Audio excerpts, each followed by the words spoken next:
చాలా కష్టం. ఎందుకంటే ఆయన ఒక పార్టీ అధినేత, ప్రతిపక్ష నేత, మాజీ ముఖ్యమంత్రి, ప్రజాప్రతినిధి, ఎమ్మెల్యే, పులివెందుల ఎమ్మెల్యే.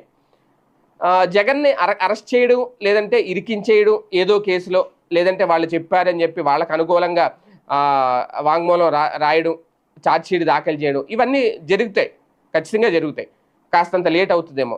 కానీ తర్వాత పరిణామాలు ఏంటి అనేదే కూటమి ప్రభుత్వం ఆలోచిస్తుందట. ఒక్కసారి గనక రాంగ్ స్టెప్ వేస్తే ఇంకా అది కోలుకోవడం చాలా కష్టం.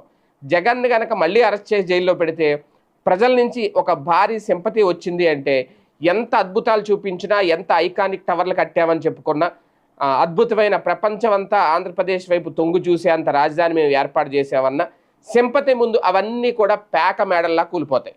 ఒక్కసారి సింపతి వచ్చిందంటే ఇప్పుడు బాబు గారిని 10 మందిలో ఉండగా, ఒక పర్యటనలో ఉండగా అరెస్ట్ చేస్తే ఆయన బై రోడ్డు వస్తే విజయవాడ